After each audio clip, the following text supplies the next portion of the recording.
Hey everyone, I'm going to keep working on this piece. We're going to jump back to the line art for a little bit. There's just a few things I see that can be changed, mostly on St. Joseph and his clothing, and also a little bit of Mary on her clothing. So I'm going to remove the color group for now. I'm going to go back into the ink layer. I'm going to grab my inking brushes, Opus Inker 2, and my eraser will be Opus Inker 1. So, and again, before I carry on, I want to invite all of you, if you want to draw along with me, go ahead and pull out your tablets, your notebooks, and let's get to it. I also do have a topic for this video. I've been, trying to really focus on this whole coloring process, which is really quite difficult. But I'm kind of getting a better groove on it. But that said, I'm kind of running into some details where I'm like, I think those could look better. So first thing I want to do is add some like design element to St. Joseph's little cloak here. I want to put like a little bit of a tie on it. And maybe remove this little fold here. Just keep that as a simple shirt. And then that rhythm of that fold will transfer over to this cloak as a maybe kind of half-tied tunic. I'll bring it more forward to his center line of his chest, a little bit more forward there. And then we'll get some string here. I don't really know if like Hebrew clothes were designed like this, but we're gonna in the spirit of iconography just kind of make something that I just feel looks better.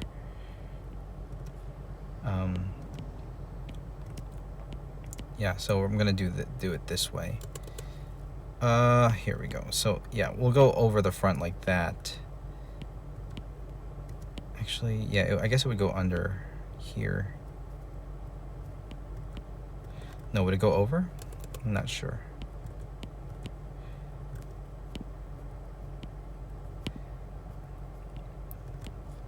Okay, right there. Let's figure out where it ends. Right here. Yeah, right there. And then maybe a little bit of a fold right there. I don't know. Let's say Mary wove this for him. So here, and then there would be another bit of a piece right here.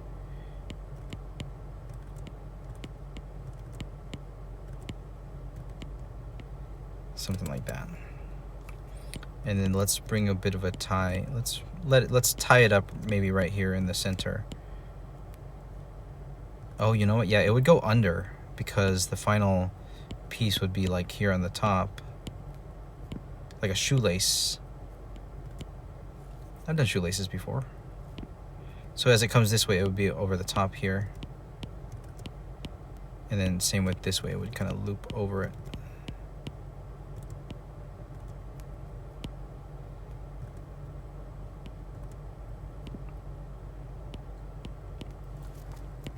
So what is my topic? I really want to talk a little bit about pain and suffering.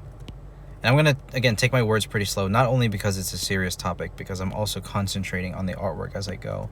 And I always want to keep that balance of banter and talking about the topic and the art. I heard an interesting sermon from Fulton Sheen. I don't remember all of it, but he was talking about pain. And he was, one of the little things he said was like, pain is God's loudspeaker. Pain is certainly a language that God can use as a way to help us perfect our Christian life, or to show us, rather, that pain is something we feel at the end of our lives and at the beginning of our lives. When we're born, we're usually crying. It's so foreign to us. Who knows what babies are feeling at that time? New temperatures, new textures, new sights and sounds and noises. But they come out and they're crying. And what do they need to satisfy that crying is the comfort of their mother, whoever it is that's taking care of them, like a nurse or a midwife, or even the father. When the baby's born, they need care, and that suffering of the baby is a signal. That cry is a signal of suffering. And so it's interesting that suffering, in its sort of basic state with babies, is expressing a need, or the way we express suffering is to express that need. But that's a childlike suffering, and as we grow, into out of childhood, we start to see that if maybe we want another snack, or want to watch that movie, but our mom's not letting us, we start suffering because it's not because we're not getting the care, but there's an overcorrection where our desires and our the hedonic treadmill of the dopamine urges starts to get the best of us, and we start desiring things that are not good for us. And so we suffer in that way because we don't know what's good for us, and we keep asking and asking, and we don't get what we want. But it's still an indication of a need, because why would we want something if there wasn't some kind of emptiness there that can be filled? Now again, with dopamine urges, it's an endless treadmill. It's an endless mountain of desire that can never really be fulfilled, except, I believe, with God. That's referring back to St. Augustine. We are restless until we rest in Thee.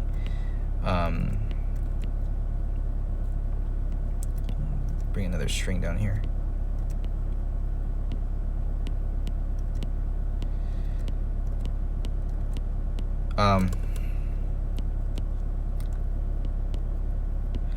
And what that signals, St. Augustine's quote, is that ultimate satisfaction will lie in unity with God, resting in God, the final desire that fulfills all desires, or the final reward, I guess, is you can say, the final, I don't know what to call it. There's nothing that can describe that level of prize, that level of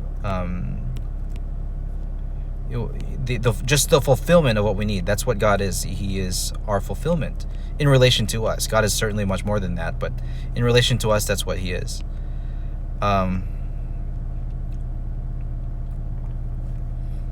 Okay, so it's a bit much here. I'm gonna try to reduce it a little bit. I think the strings got really thick. Let's reduce it to something a bit smaller there. Get the lines a little bit thinner. And we'll bring the fold down a little bit further as well. So tied there, rope and rope.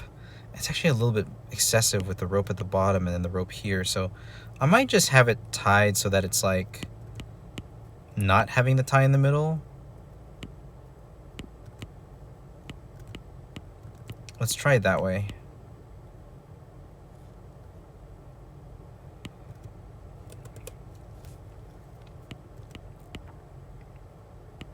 So it's kind of just one longer string, maybe.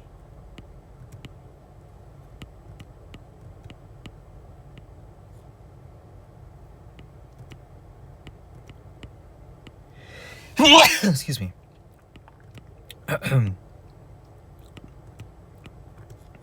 So there's like quite a few things I'm thinking about when it comes to pain. I mentioned before in a video where there was this podcast guy who said it's a feature, not a bug, that when we start experiencing a certain level of pain, most people will shy away from that pain rather than pursuing the maximum challenge of that pain. And a lot of times, if you're able to push past a certain level of pain and not die and still survive from it and benefit and achieve that whatever goal you were going for from it, assuming that the pain is not just egregious suffering for no reason, that level of reward is going to be also higher because you put more, you sacrifice more to get it. And the reason it's a feature and a bug in human nature is because it's by design. Like, pain signals to us discomfort, and we can choose lives of comfort or we can choose lives of challenge. And if you think about it in an evolutionary standpoint, it's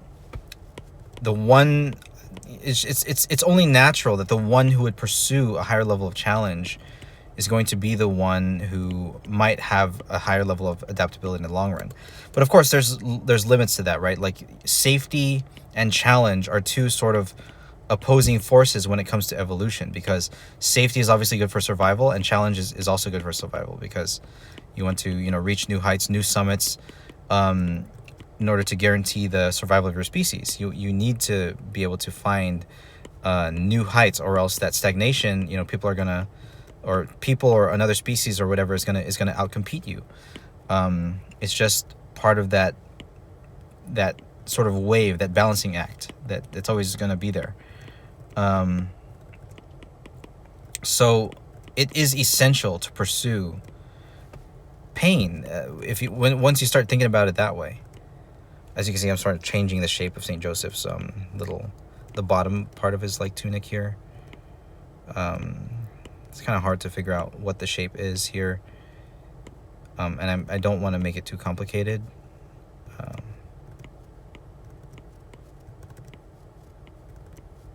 There is that rhythm from right to left happening, kind of the opposite of Mary's left to right here. So I want to preserve that.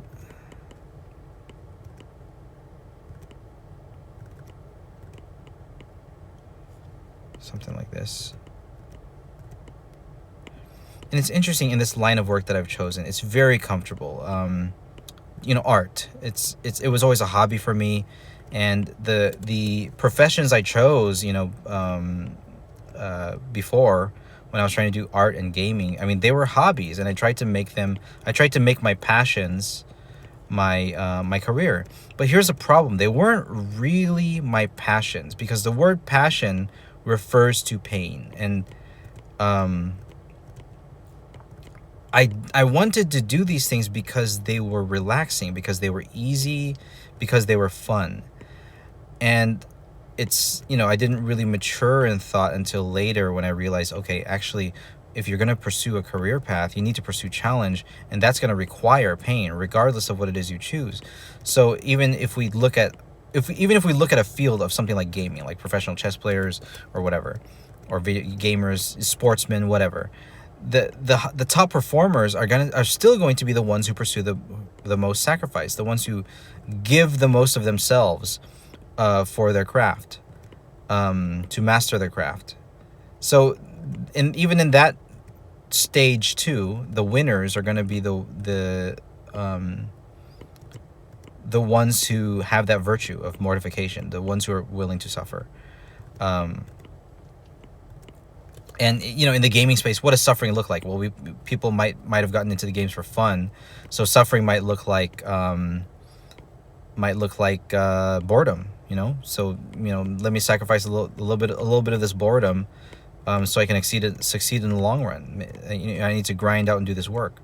So for me in art, what is it? Patience, because, you know, I like to draw things quickly. Study, because I need to be able to do things accurately and have my fundamentals down, which I feel that I'm sorely lacking. You know, there's a whole slew of things that can be improved. And what are my other jobs? You know, I work in retail, so I can be better at sales. You know, with sales, it's a lot of times it feels like you're swindling people, but no, I do believe, like, what makes a really good salesman is, like, to actually believe that the product is good, and to enrich the life of the person, you know, a genuine desire to enrich the life of the person who is purchasing that product, saying this is actually good. And you know, again, not swindling, not trying to fool you into thinking that it is good, or that it might be good, but that it actually is. And I would not recommend this product if I didn't really believe that it could be good for your life. And I work at a company where I do believe that, so it's something that I can incorporate. But in order to increase in that level of skill in sales, would be to, you know, really, like, be persuasive. And that's where you can get into the danger of, like, being a swindler or a con artist or whatever, because, you know, you have persuasive skills without actually believing in what it is you're selling. But I believe in it, so there's an aspect of integrity to this. What else? I'm a teacher, so to be a great teacher, to have patience with your students, and also to pursue mastery, again, also pursuing mastery of whatever topic it is you're teaching. Not only having a vast and expansive knowledge of it, but being able to have that pedagogical skill of, like, telling people this information, breaking it down, and having the ability to teach it, because there are knowledgeable people, there are people with experience that are not necessarily good teachers. So having that skill, whatever it is, having that extra time to pursue sacrifice, and you will, outcompete the people who are less willing to go through pain. So now bringing this back to the faith, my Catholic faith, and we know that the cross is the ultimate symbol of love, because as Jesus said, the greatest love is to lay down one's life for one's friends. You literally can't do more than that. As a living person, what more can you sacrifice for someone else, for the good of someone else, but your life? That's all you have. Or not to reduce it to, that's all you have, but that is the biggest, most valuable thing you have. And to sacrifice it for someone is a great honor and, love, great act of the will and act of good for them. So ultimately, like, why should it be that we suffer at all? I mean, I'm not enough of a theologian or philosopher to answer the problem of evil, the problem of suffering. There are things we can talk about that I've learned, but that's not what I'm going to get into right now. I'm going to talk about a more naturalistic explanation of things, because, like I said, I was talking about evolution. And a more naturalistic explanation of things is like, okay, we suffer, life is suffering. That's like a Buddhist tenet. We die anyway. We're born, we're crying, we die in pain. Unless you go for a painless death, and whether someone wants to get blown up or some kind of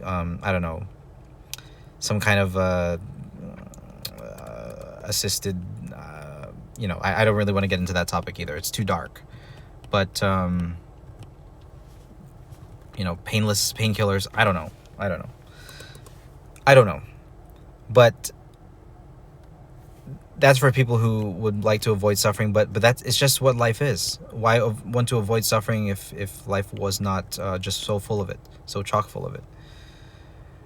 But once a person is able to accept that suffering is a huge part of life, a sort of a huge default in life, then one can really be liberated to be like, okay, that's what it is, and I'm going to take this suffering and make something really meaningful and something really good out of it. I have the power to do that, to really take control of this suffering, which is just going to be there, and move my body and use my intellect and my mind and all my faculties in such a way that it makes the suffering worth it.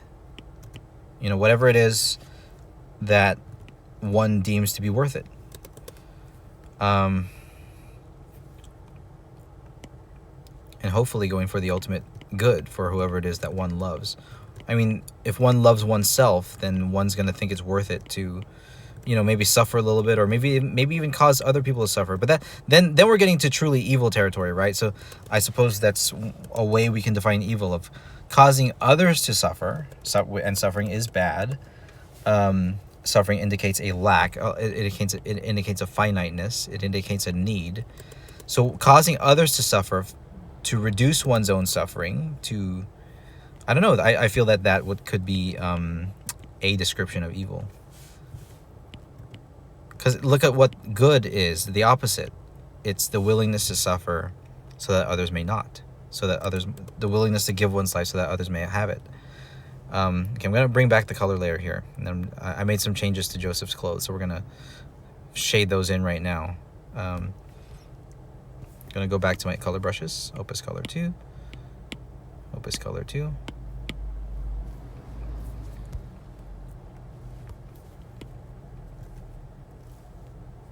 Get back in the paint layer here.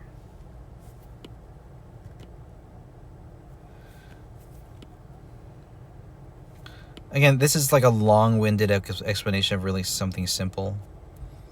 But I'm just trying to wrap my head around it because, again, I have never been a person that has been strong in the virtue of mortification, having that willingness.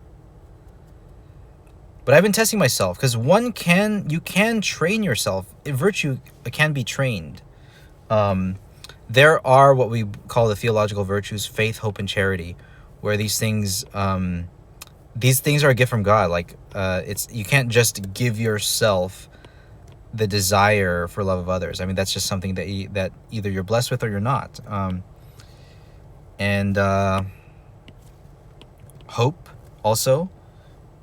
I mean, you can choose to be optimistic, but maybe that's not quite the same as hope, right? So I'm gonna find the color of the shirt here.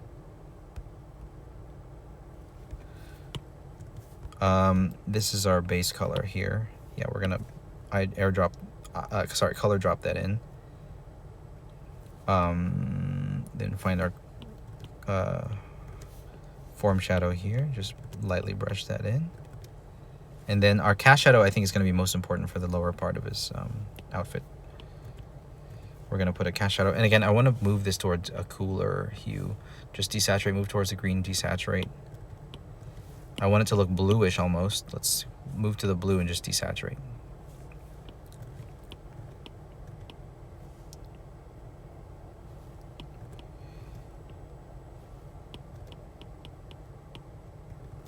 We can go darker. And we'll go ahead and change that shirt cast shadow color. Yeah, darker. Yeah, that's better. It's a little bit too much into the blue though, so let's actually move back into the color and maybe saturate some more. I'm just gonna keep brushing over this until it looks right. Maybe back into the orange. We didn't have to change it that much. That's better. That's better. Might be a bit dark.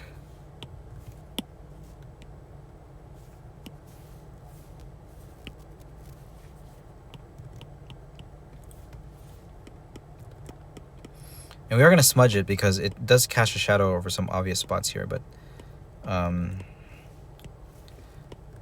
you know, it's probably going to be touching the shirt underneath and not have too much cast shadow. So I'm going to reduce its size.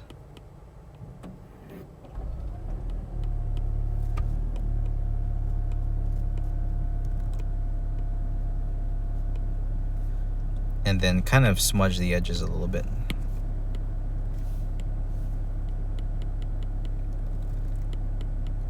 Get that some parts with a hard edge and some parts with a softer edge here. I think here will definitely be a softer edge. I'm not sure what, I guess circular strokes. Don't really know what kind of strokes I should use when using the smudge tool.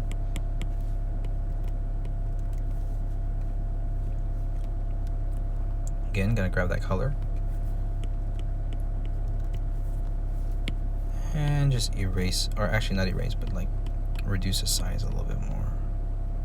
I'm using a really light touch here.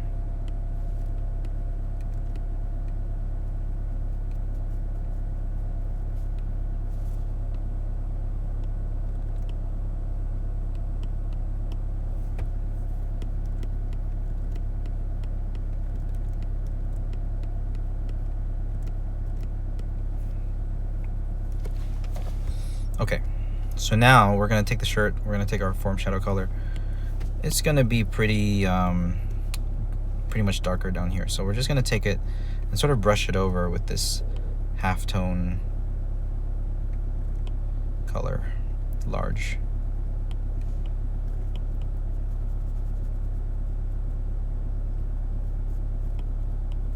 And then we'll take the form shadow color. It's getting lost up there. And just get some form in here.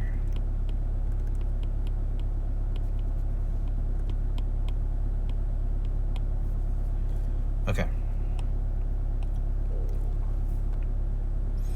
Yeah, I do think this cast shadow could still be stronger. I might bring it down a little bit. As like that.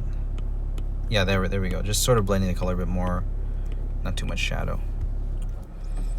Okay, now I do want to match the quality of the top of his shirt, the top of his little cloak thing, with the folds on the bottom. Well, let me get in here and fix this too.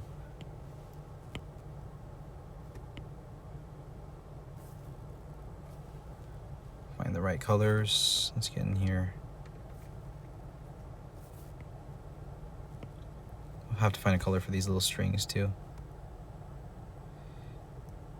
Okay, so yeah, we're just gonna take our core shadow, our green form shadow here, and find larger swaths of areas where that can be in shadow. definitely, yeah, all this. Somewhere here as well. So I'm gonna stop here. I do have to go, but I do thank you guys for joining me again, and listening to me. I could talk a little bit more about, you know, pain and suffering more, but I just got a little bit of a spiel about it. But yeah, I'll talk to you guys soon. I'll keep working on this. We're making some decent progress now. It's looking like the process is leading me towards where I want to go, more so than before. So I'll talk to you guys all later. God bless. Bye-bye.